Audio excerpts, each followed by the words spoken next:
Hola, ¿qué tal? Bienvenidos y bienvenidas a una emisión más de Perspectivas. Yo soy Jonathan Lomelí y los invito a que me acompañen en este espacio para platicar el día de hoy con Marcela Turati. Ella es una periodista de investigación reconocida y premiada nacional e internacionalmente y autora del libro San Fernando, Última Parada. Comenzamos Perspectivas.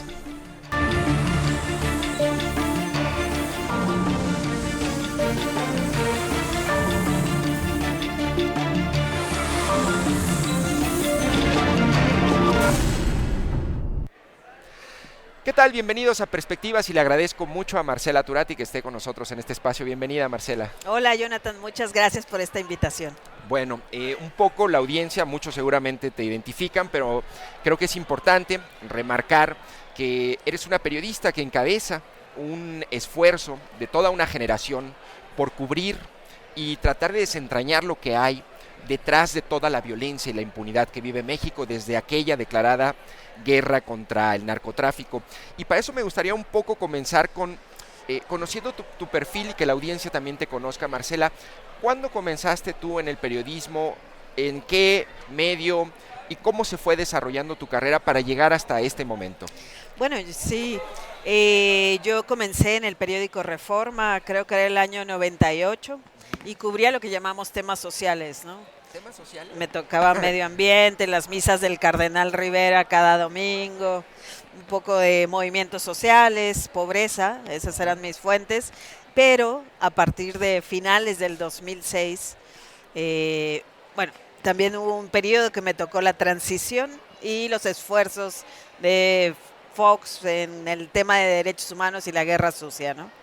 Y a partir ya de 2006 fue cuando empieza toda esta violencia y cuando yo pido, ya estaba en la revista Proceso, y pido que me manden a cubrir a Ciudad Juárez y de ahí toda la historia que vivimos. Donde parte eso. Oye, Marcela, ¿tú qué recuerdas de ese periodo? Bueno, ya cubrías la fuente de temas sociales, digamos, me imagino que tangencialmente podías percibir un poco o ver temas de violencia, pero ¿qué recuerdas de esa etapa, no? Y cómo cambia de pronto a partir de 2006. O sea, era otra cosa, era otro país, y también en Ciudad de México como que no estábamos tan viendo al norte, yo creo, lo que estaba pasando ya en Tamaulipas, ¿no? Que ya pasaban cosas, pero no estaba en los medios. Pero 2006 sí fue un año que marcó muchas cosas de violencia, fue la insurrección de la APO en Oaxaca, ¿no? Fue todo lo de Atenco, ahí fue brutal la represión en los movimientos sociales, y cuando llega Calderón, que sabemos, bueno, teníamos a Andrés Manuel en el plantón, y cuando irrumpe ya Calderón y declara la guerra contra las drogas, fue una vorágine. Yo digo que en ese momento muchos periodistas nos convertimos en corresponsales de guerra sin salir de nuestro país. Claro, y es en 2006, dice, tú ya empiezas, ¿qué temas cubrías en Proceso? ¿Principalmente violencia o corrupción en general? Yo nunca cubrí violencia, o sea, a mí me empieza a interesar porque empiezo a ver que, o sea, quienes empiezan a cubrir todo esto de la violencia eran los periodistas que cubren la fuente policíaca.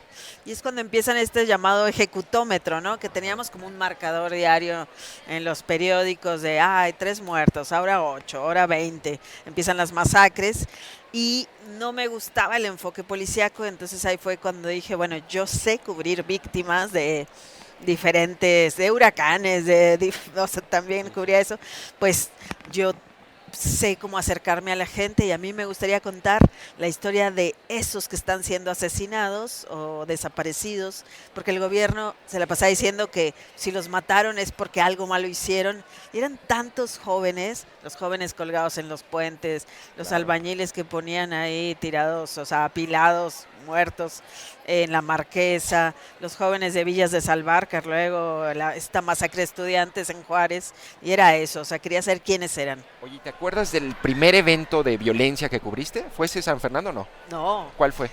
fue yo creo en 2008 ya en Ciudad Juárez. Así, donde por primera vez estuviste en Sí, eso.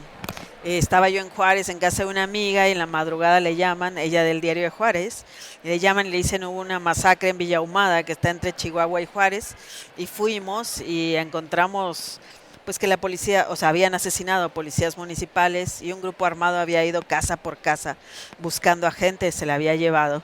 Y los habían Había desaparecido. cuerpos tirados o sea, me acuerdo que llegamos a una gasolinera y estaba una camioneta llena de cuerpos, de rafagueados, toda la presidencia municipal, la comandancia de la policía rafagueada, Claro. y yo hice una crónica de cómo se había vivido esa noche. Esa noche. Oye, y bueno, tú encabezas, o bueno, eres parte de un equipo con Quinto Lab que yo creo que es quien ha hecho la radiografía más exhaustiva del tema y el problema de los desaparecidos. ¿Te acuerdas la primera vez que a ti te tocó ver ese fenómeno? Es decir, la primera vez en que dijiste, a ver, aquí hay un patrón, o atendiste o reporteaste algo relacionado. ¿En Sí, dónde fue? en el 2001 había cubierto un poco que eran los de los 70s, Claro, ¿no? ese es tu antecedente, claro. Ese fue mi antecedente, pero en 2009 una organización de Chihuahua me dice, oye, te queremos invitar a un encuentro privado en un convento. Y cuando llego, me encuentro que era un encuentro de madres, de las primeras colectivas de madres que se fundaron en Nuevo León, en Chihuahua y en Coahuila. Y se estaban conociendo. Y estaban, bueno, entonces cuando les dicen, aquí hay una periodista, alguien quiere contar su historia. Y me acuerdo que en ese momento se levantaron como más de 20 madres con las fotos de sus hijos, haciendo fila para contarme su testimonio. Ahí fue para mí un golpe de realidad, me pareció abrumador. Y cuando empezamos a ver que era un patrón en el norte, y que pues era algo que no lo estábamos viendo, y en los medios se hablaba de los muertos de Calderón, pero no se hablaba de los desaparecidos. No estaba en el discurso, ¿verdad? ¿Quién lo empieza a usar ese término o empieza a narrar esa realidad? ¿Los medios? En 2011, cuando la Caravana por la Paz, la Caravana del Dolor de Claro, Sicilia, de Sicilia. pero la caravana es bien interesante porque las víctimas salen por los muertos de Calderón y no se hablaba de los desaparecidos, pero en cada parada que iba haciendo la caravana se iban sumando familias con las fotos de sus hijos y tomaban el micrófono, y ahí yo creo que fue abrumador que los medios por primera vez vieron pues que había una ola de desapariciones por todo el país. Y luego cuando Calderón los invita a Chapultepec, a esos diálogos, Claro. a que se sienten con él, por primera vez televisaron este fenómeno, en que la mayoría eran pues familiares de personas desaparecidas que estaban urgidas, ¿no?, de que los busquen. Y ahí yo siento que fue la primera vez que en México nos dimos cuenta, bueno, se dieron cuenta, yo ya cubría el tema, se dieron cuenta toda la sociedad de que hay desapariciones. De que había desaparecidos. De hecho, ahorita que comentas eso, me acuerdo que está la madre de una colectiva de aquí de Jalisco, cuenta ciertamente que en la caravana de Sicilia va en un camión y voltea a ver a una madre y le dice, tú también está desaparecido tu hijo, sí, y voltea a la otra y le dice, sí, también, y se dan cuenta allí que era un fenómeno que estaban viviendo no nada más en el norte, porque en Tamaulipas, me acuerdo, yo en los años 2012, 2011, Tamaulipas era el que tenía más desaparecidos y Jalisco estaba en segundo lugar. Hoy somos, ¿no? Pero bueno, a ver, Marcela, y entonces, ¿cómo llegamos a San Fernando, no? Yo seguí cubriendo, y desde 2008 a lo que me dedico es a cubrir a víctimas de violencia, y específicamente o más enfocada en desapariciones de personas. Entonces, en 2010 fue la masacre de los migrantes, de los 72 migrantes en San Fernando. Yo participé en un proyecto que se llamaba 72 migrantes, para hacerles un reportaje sobre quiénes habían sido. Y cuando estaba en la revista Proceso en 2011, pues de pronto supimos que se había encontrado como un grupo de fosas, eran casi 50, y que estaban excavando y estaban hasta 200 cadáveres exhumando, que era lo más grande. Eso fue después de los 72. Eso fue en abril de 2011, sí, como 8 meses después, y yo pedí a Proceso que me mandaran, porque yo ya cubría desapariciones, y cuando llego a San Fernando, bueno, llego a Matamoros, que es frontera con Texas, pues a donde estaban llevando los cuerpos, nos enteramos de cosas terribles, ¿no? Que los muertos eran la mayoría jóvenes que habían estado, que viajaban en autobuses porque iban a la frontera y los Zetas en el municipio de San Fernando, junto con policías municipales, los bajaban y los desaparecían. Y ya cuando aparecieron, pues aparecieron muertos y pues y la muerte fue muy cruel también. Entonces eran de todo el país, eran centroamericanos, eso por un lado, y también me tocó ver cuando el gobierno los mete a un tráiler y se los lleva a la Ciudad de México para espantar a la prensa y porque iba a ser Semana Santa y no querían espantar el turismo, ¿no? Claro. Entonces ese momento a mí me marcó y fue cuando empezó me pregunto, bueno, ¿qué les pasó a estos chavos? O sea, ¿quiénes eran? Pero mi pregunta también es, ¿cómo fue posible esto, no? ¿Fue posible que hubiera habido tantas masacres de pasajeros de autobuses y que nadie hizo nada o dijo nada? ¿Sabemos cuántos en ese municipio y en esas fosas al final, cuántos cuerpos o víctimas hubo? El gobierno exhumó, o públicamente dijeron que eran 196, pero la gente, y hasta hubo hoy informantes en Ciudad de México, gente que estaba conectada al secretario de Seguridad Pública, en ese entonces decían que había más de 500. ¿Quién era el secretario de Seguridad? Era García Luna. Bueno. Entonces, bueno, más, claro. Entonces eran más de 500, 600. Todavía hay mucha gente desaparecida que su cuerpo no fue encontrado. Hay, por ejemplo, un grupo de jornaleros de Guanajuato, encontraron solo a uno y faltan 22. O sea, es brutal.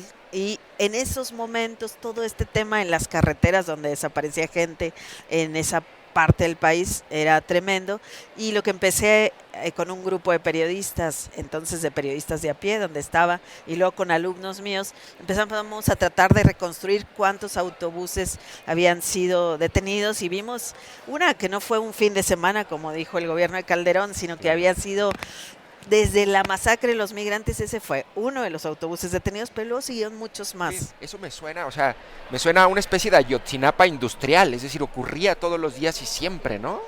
Sí, cuando ya entré a San Fernando, porque pude como 3 años después entrar a reportear, ahí la gente, que me sorprendió, la gente decía que todos veían que a las 7 de la mañana y a las 7 de la noche los Zetas paraban los autobuses y en la calle principal, donde están todos los autobuses, a 10 cuadras de la presidencia municipal, frente a la secundaria, y que los chicos de la secundaria empezaban a llorar porque porque veían que pedían ayuda a gritos estas personas que eran bajadas de los autobuses y que subían a patrullas y que pedían ayuda, que nadie ayudaba porque nadie podía hacer nada. Claro. Y todavía es un trauma que todavía se carga ahí en esta comunidad. San Fernando. Oye, creo que la pregunta clave, Marcela, ¿por qué?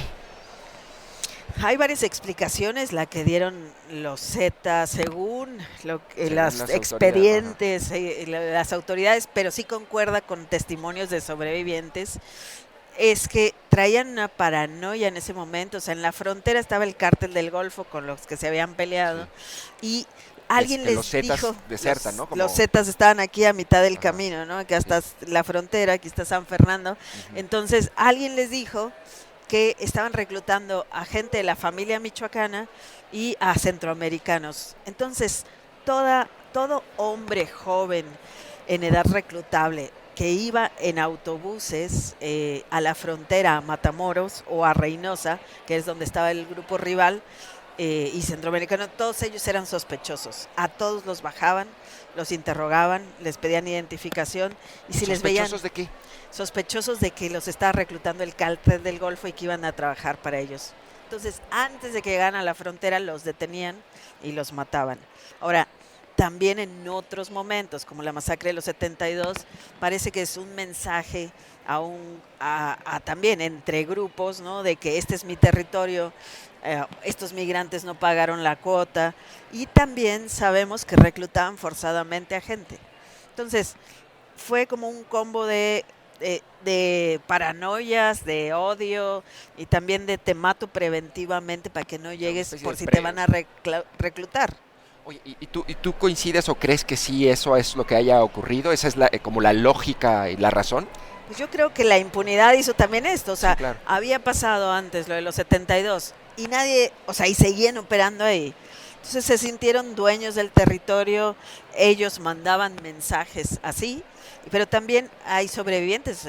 Hablé con esposas y hermanas de jóvenes que fueron bajados ahí frente a ellas y sí decían ellas que gritan algo de este es contra, ¿no? Como le llamaban a los del Golfo. Ya, ya. Y que les preguntaban, todos los michoacanos, es que los autobuses que salían de Uruapan, de Zamora, iban pasando, no sé, por Guanajuato, por Querétaro, por Hidalgo, a San Luis Potosí.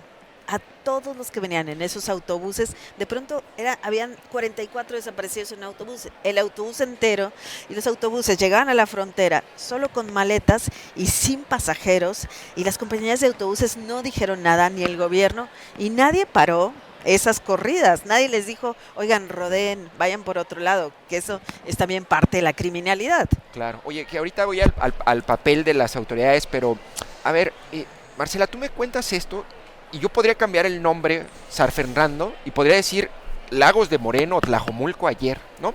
O incluso Ayotzinapa. Mi pregunta es, este patrón que tú encuentras, de las razones para la violencia, ¿se repite hoy? Es decir, ¿son las mismas lógicas? Prevenir que no los reclute el cártel enemigo, la impunidad de la autoridad, ¿no? Un poco reclutar de manera forzada. ¿Se siguen repitiendo o cambiaron? Sí, de hecho, el día que me entregaron el libro que ya salió, prendo las noticias y veo lo de Lagos de Moreno y me daba mucha impotencia porque decía, ¿cómo no hemos aprendido nada todos estos años? Esto ya pasó antes, ¿no? Este es un modelito, la disputa territorial. O sea, los lugares donde hay una carretera, donde se están peleando, tal. O sea, los jóvenes son súper vulnerables. Se les puede antojar o reclutarlos o que son contrarios, que son enemigos. Y también las formas de matar son demasiado crueles, ¿no? O sea, también llega a ser es que no lo entiendes, ¿no? O sea, como entre una diversión, llega a ser entre un castigo entre ellos, ¿no? Ese caso me llamó la atención en alguna ocasión. Si no me equivoco, escuché que tú mencionabas que en San Fernando ya había casos en donde, por ejemplo, similares a lo que ocurrió en Lagos de Moreno, en donde los enfrentan entre ellos. O Sí, sea, de hecho San Fernando cuéntame inaugura, o sea, San Fernando inaugura se hablaba mucho de que había una especie de coliseo romano, ¿no? O sea, que los ponían a pelear, que fue terrible, víctimas. a las víctimas. Y yo no lo creía hasta que vi las fichas forenses de los cadáveres y vi que no los habían, o sea, no estaban asesinados de balazos, tenían el cráneo roto. Y bueno, esas son partes muy fuertes del libro. Y esa era una forma de entrenamiento, era una forma de diversión. De prueba.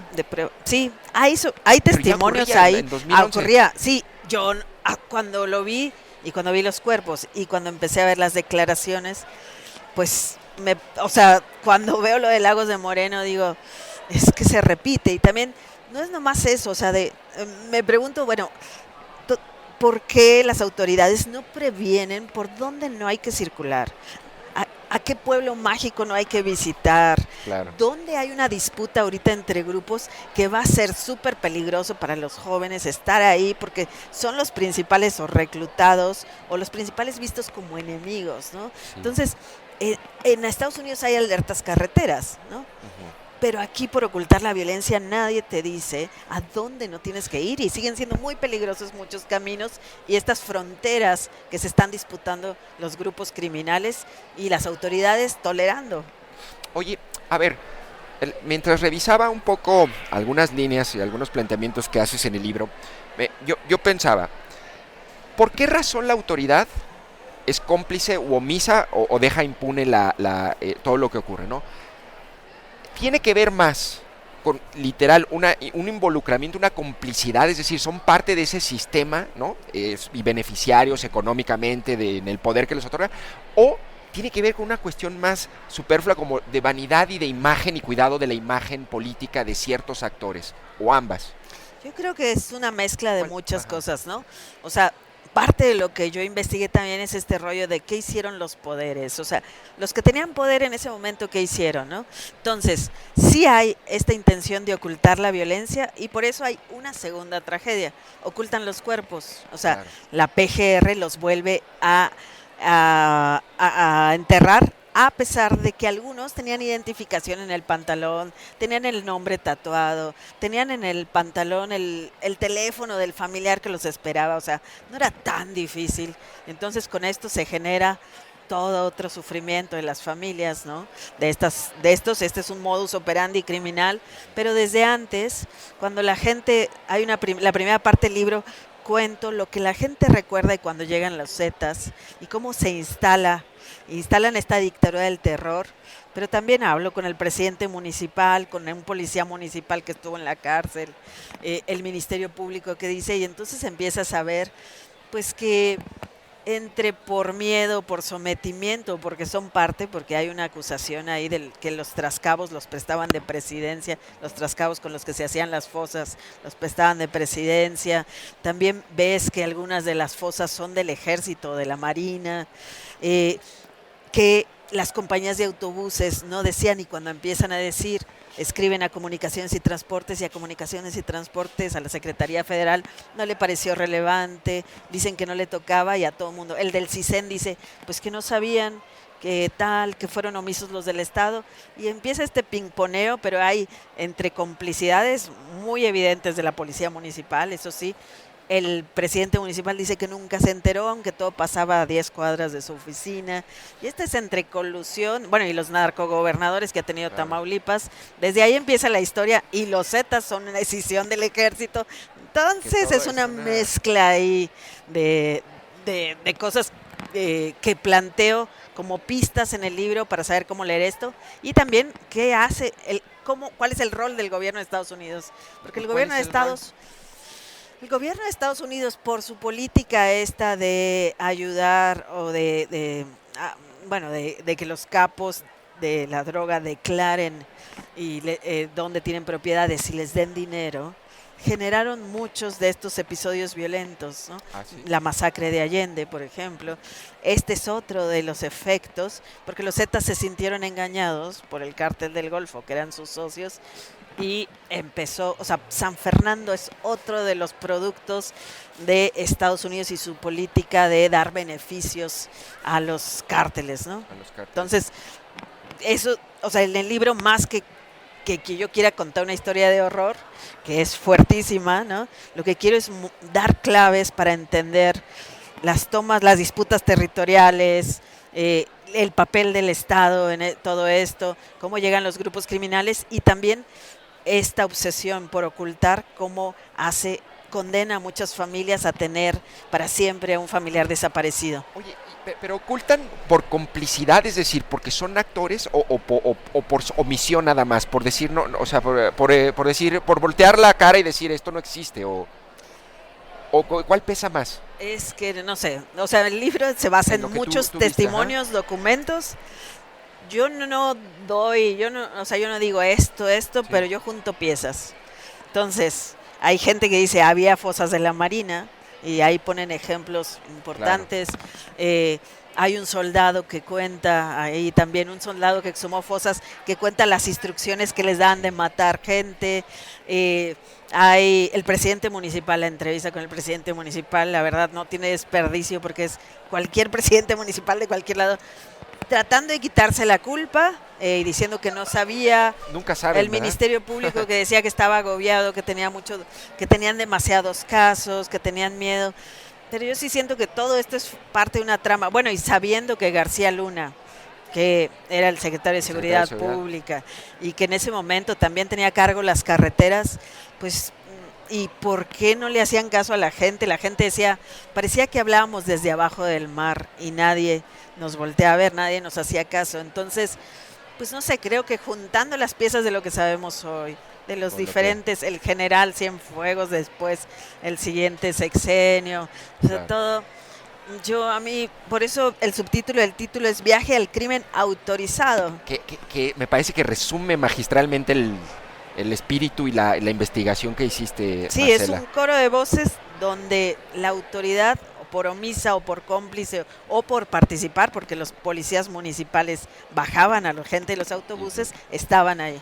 Marcela, ¿te parece? Vamos a un breve corte y regresamos un poco para platicar sobre el proceso de escritura de este libro durante todos estos años, las fuentes, ¿no? Todo lo que implicó de trabajo, si te parece. Estamos en Perspectivas platicando con Marcela Turati, periodista y reportera de investigación. Estamos hablando sobre su libro San Fernando, Última Parada. Vamos a una breve pausa y regresamos con más en Perspectivas.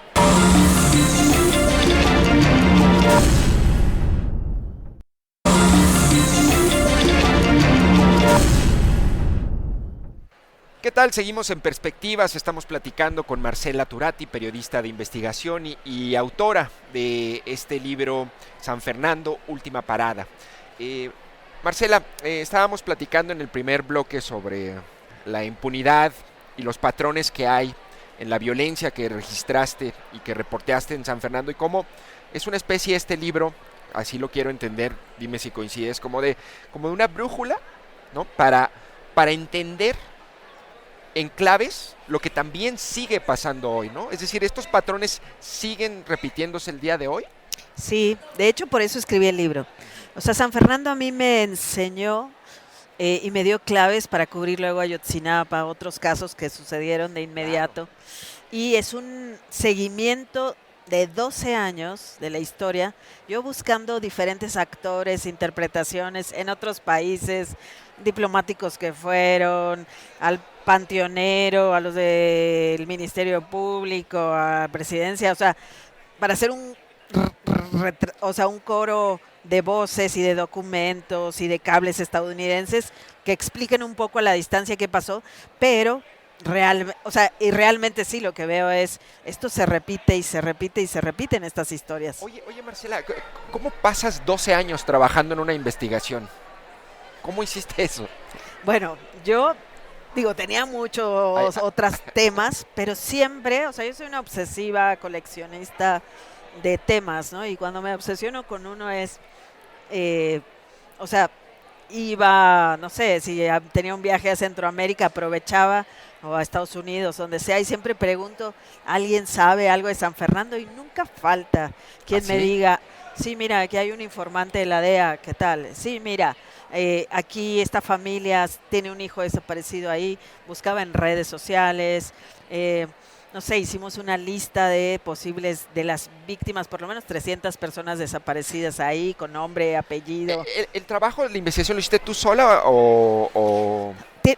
Bueno, fue por partes. Hay una parte en San Fernando donde yo entré después, años después, entré 3 o 4 veces, no recuerdo. Hay una parte, yo creé un sitio web que se llama Más de 72. Es un proyecto sobre San Fernando, la masacre de los 72 y luego sobre estas fosas. Pero la información, mucha de ella, en mi libro está lo que yo conseguí, pero siempre que daba clases ponía el caso San Fernando y entre alumnos, entre todos, era para pensar. También antes con periodistas de a pie, que yo cofundé en 2006 con otras colegas, habíamos hecho un ejercicio sobre los 72 migrantes. El libro habla de los 72 migrantes y habla de las barbaridades que cometió la PGR al no identificarlos y mandar cuerpos a diferentes países sin saber siquiera si eran o no eran los migrantes, claro. Pero cuando vi lo de las fosas repetí ese patrón potenciado, ¿no? Claro. Oye, Marcela, ayer leía a unos textos de Manuel Buendía, este periodista de hace algunas décadas, ¿no? Y él contaba que un consejo que le dio un viejo periodista a una redacción una vez fue que para hacer un buen reportaje, la primera condición había que torturarse a sí mismo como periodista, ¿no? ¿Qué tanto trabajo y qué tanto te representó el esfuerzo durante 12 años, saber que tenías allí una investigación, es decir, cómo lidiaste con eso, pero más desde el punto de vista como escritora, como periodista, ¿no? Y pues que en algún momento tienes que desprenderte de esto, ¿no? Desde que llegué a la morgues de Matamoros y vi ahí a las familias que buscaban a su familiar desaparecido, llegaban de todo el país. Ahí y así comienzo el libro, yo me quedé despalabrada. Llegué a la revista Proceso y no podía decir nada. Volqué todo en una crónica, ¿no? Ese horror que no entendía, y poco a poco fui encontrando y conociendo a familiares, ¿no? Las familias, bueno, y en algún momento en 2013 alguien me dio un USB con fotos de los cuerpos. Y al verlos a los jóvenes, bueno, y todos los tatuajes, cómo habían quedado, a mí se me partió el alma. Yo soñaba con ellos, soñaba mucho como que me pedían ayuda. Y entonces de ahí también fue un compromiso al conocer a sus familias en Guatemala, que muchos de ellos no hablaban español, ¿no? Claro. Ir a Guanajuato, ir a Michoacán, saber que la PGR tenía cuerpos que yo había visto, o sea, de fotos que yo ya había visto que desde el 2011 estaban identificados y la PGR no les dijo nada y los enterró. Entonces, ha sido muy fuerte emocionalmente, me tuve que ir un rato del país, también cubría muchas otras cosas. Entiendo que también tuviste como persecución, ¿no? Es decir, También tuve persecución. Cuéntame ese episodio, sí. Pues que también es de esas cosas que pasaron. De pronto encontramos en el tomo 221, la investigación de las fosas ya tiene 300 tomos. 300 tomos. 300 y todavía no hay nadie en la cárcel sentenciado por esos masacres o por esos asesinatos ni de los Zetas ni ningún funcionario público, no hay nadie. Está en la cárcel por esto. Por eso no, les ponen otros delitos, pero claro, ninguno por no. la muerte de estos, ¿no? Y entonces en el tomo 221 es una investigación donde la Procuraduría General de la República en 2015 se indigna por un reportaje que yo hice señalando pues las barbaridades y los crímenes que habían cometido contra estas familias, por volver a enterrar los cuerpos, por incinerarlos, por dar mal los ataúdes, todo eso, y me abrieron una investigación, me acusaron en el expediente de las fosas de secuestro y delincuencia organizada. ¿De verdad, Marcela? A mí, a la abogada de las víctimas, Ana Lorena Delgadillo, y a la directora del equipo argentino de antropología forense, porque ellas también estaban investigando, ellas junto a la Procuraduría, qué había pasado con esos cuerpos, y nos espiaron, por lo menos unos 8 meses. ¿Cómo las espiaron?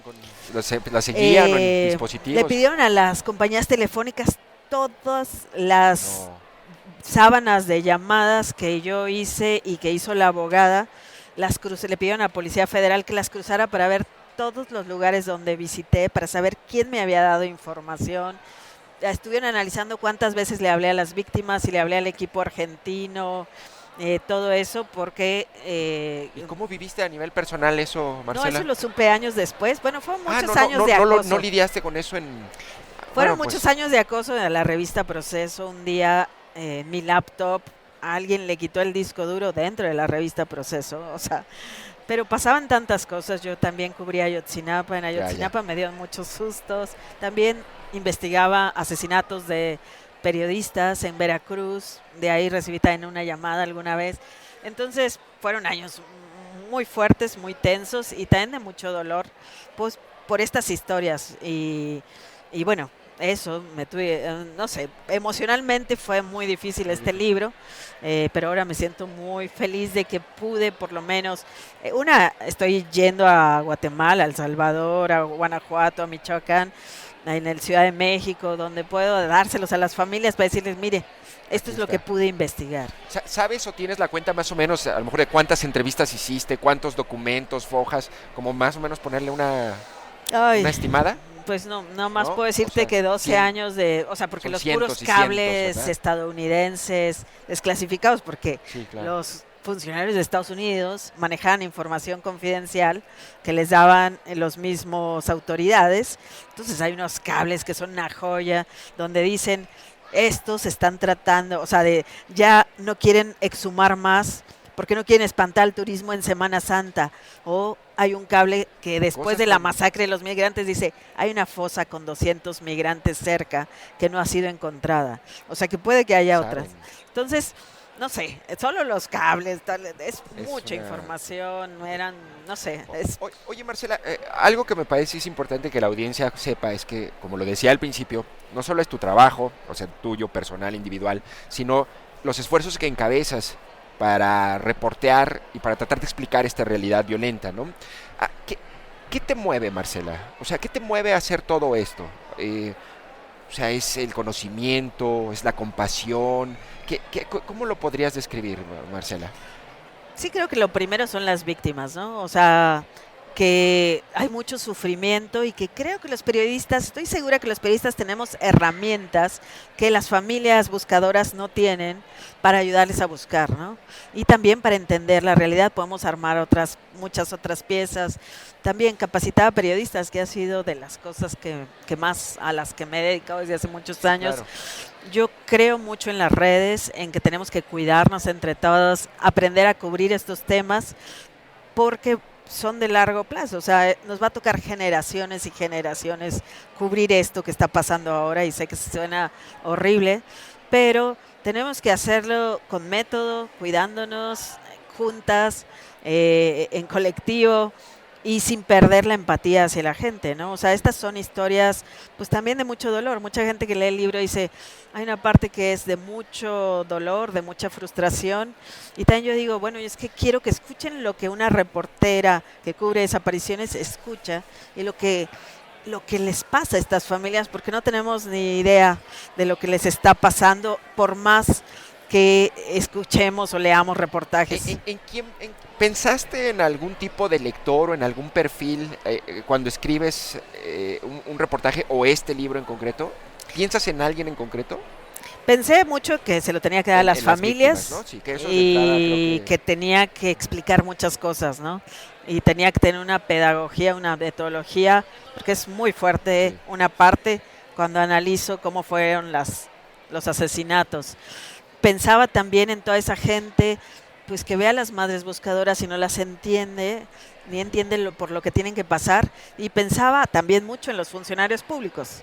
O sea, siento que ellos, y sé que el libro se lo han dado, no sé, al exdirector, a gente que tuvo que ver con esto, me han dicho funcionarios que conozco, amigos, que me dicen, se lo di ya a mi jefe, lo están leyendo en la Suprema Corte, o sea, eh, ya he oído menciones incluso, o sea, del exministro Cosío, Sí. habla así de, aquí revelan cómo pierden administrativamente a los desaparecidos, o sea, eh, como que las autoridades también lo leen y dicen, sí, es que este es un ping pong, a nadie, o sea, todas las autoridades dicen, no me tocaba, no me tocaba, Sí. y eso sigue pasando, o sea, la federación culpa al Estado, el Estado tal, el El municipio. municipio dice que no sabe. Ajá, exacto. Entonces, y los periodistas están silenciados, o sea, es un modelito, y yo lo que sentía es, quiero que todo lector sepa entienda lo que me acompañe en el recorrido y entienda lo que he aprendido estos años cubriendo estos temas, ¿no? Oye, ¿y qué hacemos como periodistas, Marcela? Eh, para mí es muy común escuchar a la gente, ¿no?, que no está en el medio, decirme, no, yo no leo noticias porque es horrible lo que pasa, ¿no? Y hay una especie como de rechazo a esa realidad, ¿no? Porque también a veces hay un reclamo, que habría que discutirlo, de que no tenemos la capacidad de transmitir un mensaje también de esperanza o soluciones, ¿no? Y a veces eso hace que también la gente se retraiga del trabajo que hacemos, ¿no? Sin embargo, entiendo que no todo es desesperanzador, no todo es oscuridad y violencia. ¿Tú cómo resuelves eso y cómo lidias con eso que supongo que con la intuición que tienes, lo tienes presente en tu trabajo diario, ¿no?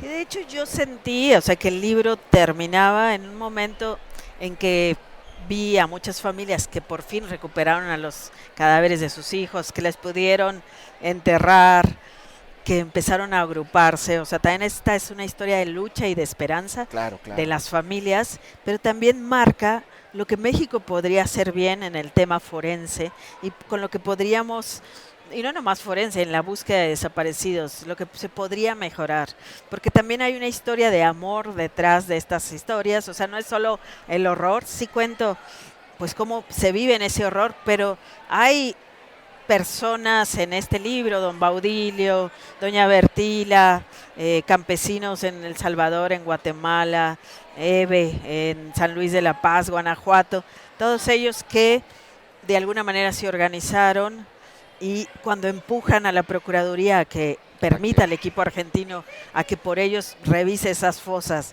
y Entonces se ven el sistema como desaparece a los desaparecidos. Antes del GIEI, yo digo, estaba el equipo argentino ya ahí haciéndonos trabajando. un diagnóstico que no se conoce todavía, pero que en el libro hablo de cómo desaparecen estas personas y qué pasa, la autoridad cómo las desaparece. eh, y también es que estas luchas de las familias que quieren cambiar esta historia, que quieren que esto no se repita, que quieren que no maten a más chavos, a más jóvenes en carreteras. Entonces, eso para mí es la esperanza también.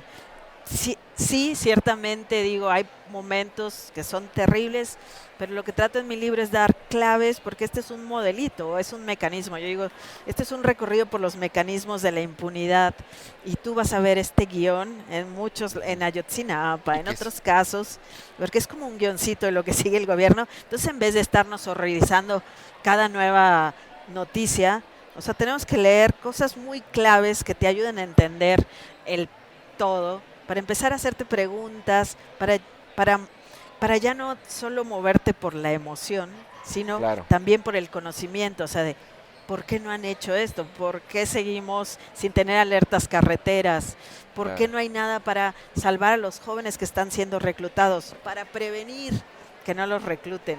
sí, O sea, si se sabe a dónde se los están llevando, si se saben los métodos, ¿por qué estamos permitiendo que la historia se repita y se repita y se repita? claro. Entonces yo digo, eh, no estamos condenados a repetir esta historia de horror, hay formas de intervenir y esa es la intención de este libro. De este libro. Oye, Marcela, digo, ¿y estás trabajando ahorita en algún otro proyecto similar? O digo, que lo puedas decir, y si no lo puedes decir, pues no.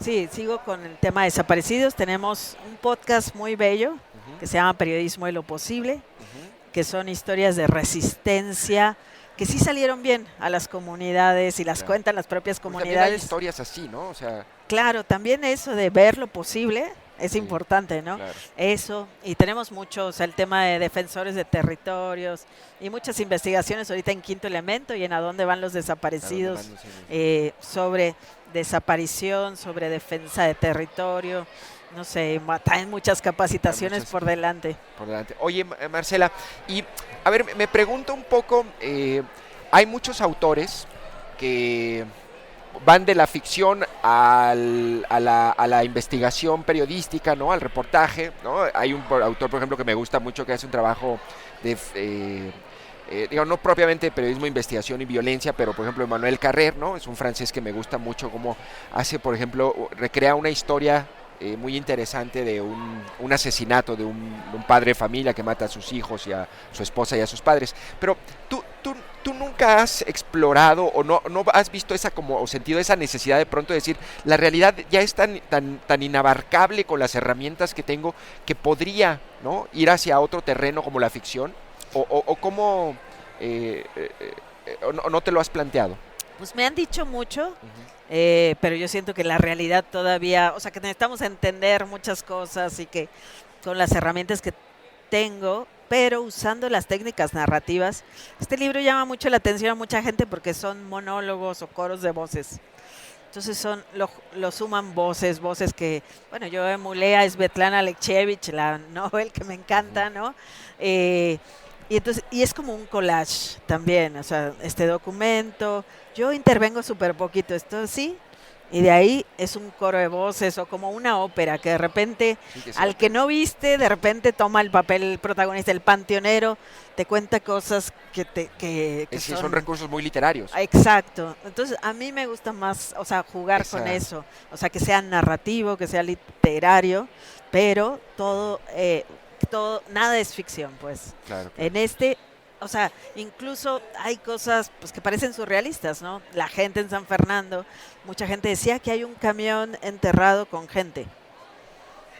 Entonces, y yo al principio advierto, usted va a leer esto, pero usted, hay cosas que puede que sí o puede que no, pero te dicen, todo eso son Claro. reflejo de que lo que el trauma social o de lo que la gente siente, no sé. Entonces, a mí me gusta poner eso, dejar, o que me dicen, antes de que pasara esto, una mujer recorrió la ciudad vestida de novia, iba llorando, tal, era la muerte que anunciaba que al día Claro, siguiente llegarían los Zetas, ¿no? claro, claro. Entonces, dejar a la gente que lo cuente como lo vivió es súper Es, rico, tiene una riqueza pues que yo creo que la ficción no la supera. No supera. Oye, y me dices que se lo has entregado a familiares o víctimas indirectas, ¿no? De todo este caso. Cuando lo han leído, ¿qué te han dicho?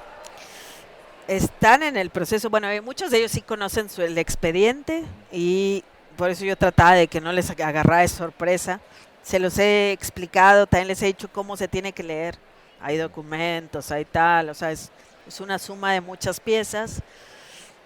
O sea, hay gente, es que es muy duro de leer, ¿no? O sea, para ellos es muy duro porque eso es la historia de sus hijos, pero están muy agradecidos, me acompañan varios a las presentaciones, que esas han sido hermosas, ¿no? Sí. Porque quieren seguir hablando de la historia de sus hijos, quieren, no sé, que se sepa y yo quiero que lo usen en su búsqueda de justicia y de más verdad, porque todavía, o sea, como decía mi amigo John Gibler, en México es más peligroso investigar un crimen que cometerlo, ¿no? Sí, Hay una claro. persecución a toda persona que busca información Sí. de diferentes grados, pero allí se ve en el libro.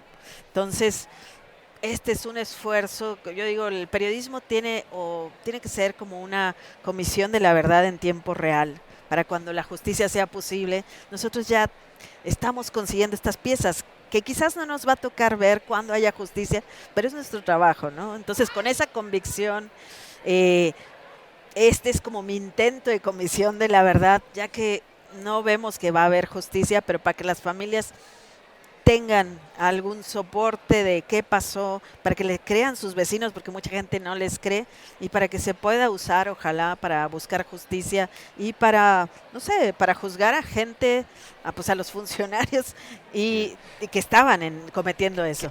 De los funcionarios que aparecen en el libro, cuéntame del alcalde de San Fernando. ¿Dónde está ahorita él? Bueno, el alcalde de San Fernando, que es una de las entrevistas que llama mucho la atención, ¿no? Pero ayer alguien me decía, en una cena aquí en Jalisco, me decía, bueno, pero le podemos borrar el nombre y le ponemos Claro. el de cualquier otro municipio de aquí de Jalisco, de no vi, no me enteré, ay, qué raro, dicen de mí que yo presté el trascabo. Bueno, él es subsecretario de gobierno en Tamaulipas, ¿no? Subsecretario de gobierno. Subsecretario de gobierno, sí. Y quería ser gobernador y puede que lo sea, ¿no? Tiene aspiraciones, o sea, Sí. no pasó nada con él.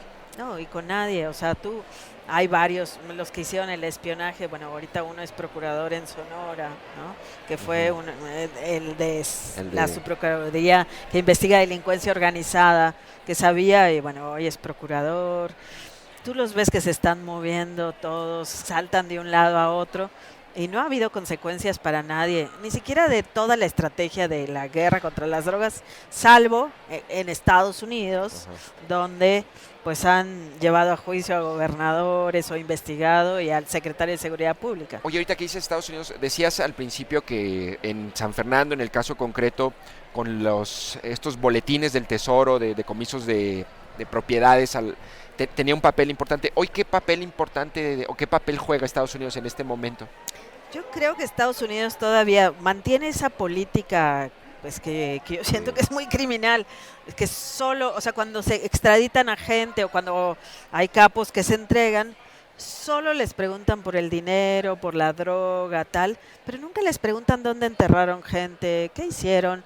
Oye, el asesino de Javier Valdés dando entrevistas, de Javier Valdés, el periodista, por cierto, el libro se hizo gracias al premio Javier Valdés, ¿no? O sea, porque por eso me publicaron el libro y es en honor a este periodista que era amigo de muchos, ¿no? Entonces, el asesino de Javier Valdés, pues con beneficios porque ayudó a la justicia. Oye, y todas las muertes, y la muerte de Javier, eso cómo se compensa, o sea, entonces esa política criminal sigue, ¿no? Y eso, no sé, y los crímenes allá no se juzgan, nada de derechos humanos, y tenemos todavía muchas fosas, muchas dudas de sobre qué se operó, y no nomás fosas, trata de personas, hay chicas desaparecidas. Estos señores saben mucho, y nadie les pregunta, ¿no? Y bueno, recientemente hubo un ataque a reporteros, un ataque directo a reporteros en Guerrero.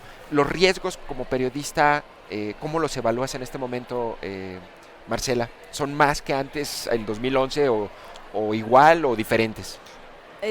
Pues yo siento igual, bueno, o sea, la violencia se va moviendo, ¿no? De territorio a territorio. Por ejemplo, Tamaulipas, ¿no? Que ahí también están los testimonios de los periodistas anónimos que cuentan cómo se instalan estos grupos criminales y te silencian y por qué no podían decir nada, ¿no? Pero tenemos ya en México territorios silenciados donde están sufriendo mucho periodistas, defensores. Está el sacerdote del pueblo aquí decía, no podíamos ni en la misa pedir por los desaparecidos porque ya era ponernos en riesgo, ¿no? Entonces se va moviendo.